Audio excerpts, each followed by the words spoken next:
going. So the way ultrasound works is through these transducers, voltage is applied from the machine to ceramic elements that when they are struck by the voltage, they emit a sound wave. And the sound wave comes through here. We use the gel on the probe so that there is no air between the probe and the skin. Air doesn't allow the ultrasound to travel fast enough so that it creates an artifact. So we have to eliminate the air for the ultrasound to work in ultrasound imaging. So here I'll show you when we image the forearm of a patient. And you can come around here and look at the monitor here. And kind of zoom in on that so that they can see everything here. And you can kind of like square it up with the, there we go. So here I'm looking at the forearm muscles. Here I'm looking at blood vessels. Here first I'll show you the muscles, and I'll have the patient wiggle their fingers and make a fist and roll your wrist back and forth. Keep going. And you can see the muscle fibers firing as she moves her hand. That's great. And then relax. And I'll show you these blood vessels here. Here's an artery. I'm going to angle the color box so I get more of a response. I'm going to increase my scale so I don't get aliasing.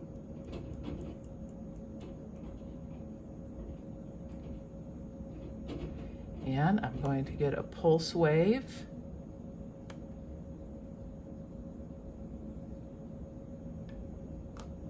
Increase the scale so it can be contained on here. And in this picture, the machine is showing how many beats per second. It's also showing the pattern of resistance. It's also showing the speed that the blood is traveling in the artery. The speed, I have to tell the machine at what angle the artery lays within the tissue where that sample is obtained.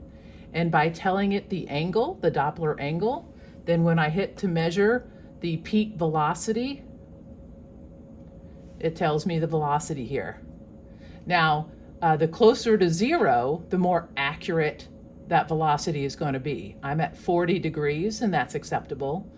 You wouldn't want to be above 60. Because if you increase the angle, the velocity will increase, but it's falsely increasing.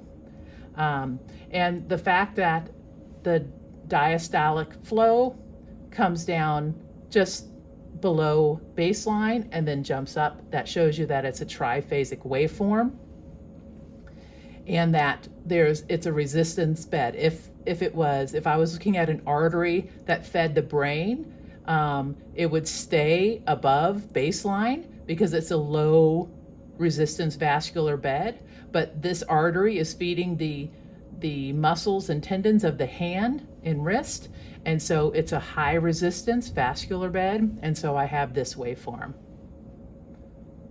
Okay, and you can stop.